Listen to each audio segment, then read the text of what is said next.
So, I recently had a really great conversation with a good friend of mine. We'll name them friend number one. And it was about making decisions, and in particular, about how we feel when we hang out with certain people. Actually, let me be totally transparent. It was about how I felt when I hung out with certain people. And it came up because friend number one had just asked me what I had going on that week. Super simple. And I was sharing what I had planned. And I noticed that I was really excited about hanging out with one of my friends, friend number two, and not so excited about plans that I had with another friend. We'll say friend number three to keep this all straight. And this is what prompted the conversation about selfishness versus self preservation. And I ended up sharing that I didn't really want to hang out with friend number three, but I also didn't really have any real reason to say no. They're the kind of friend that we've hung out several times and we don't have a lot in common, and they are a major extrovert, which there's absolutely nothing wrong about that at all.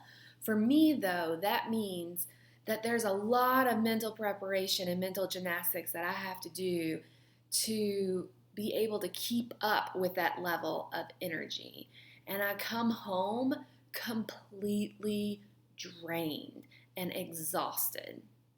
It's a friendship where there's nothing really bad about it. There's certainly nothing that friend number three has done that was mean or rude or anything like that. Nothing at all.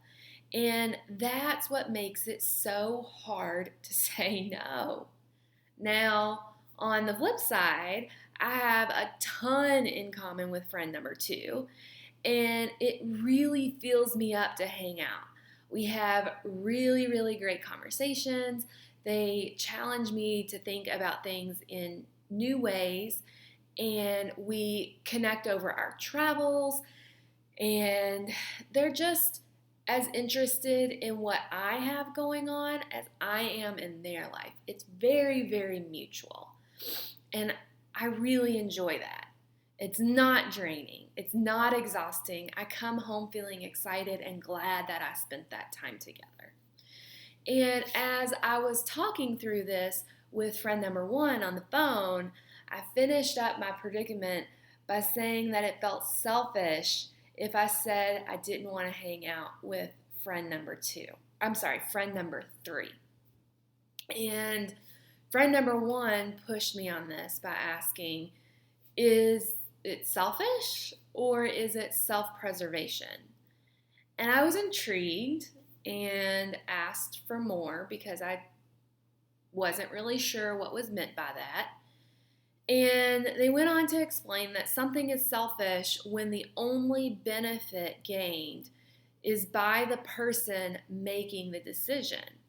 But if you make a decision about yourself that also has positive impact in other ways for other people, it's self-preservation and also makes you a better person moving forward. I understood the point that was being made, but I wasn't so convinced this decision could be one of self-preservation. So we dug into it further, and after another 20 minutes or so of conversation, this is where I landed. It is self-preservation to choose not to continue relationships like the one that I have with friend number three, and here's the reason why. Remember how I said it takes a lot of mental preparation to hang out with friend number three so that I can get my energy level up to theirs? I'm not kidding. That preparation starts as soon as we make the plans to get together. That could be a few days or even a few weeks. Now, it starts really small, but as the day gets closer and closer, the mental gymnastics that I do gets heavier and heavier to bear. And, well, what kind of mood do you think that puts me in?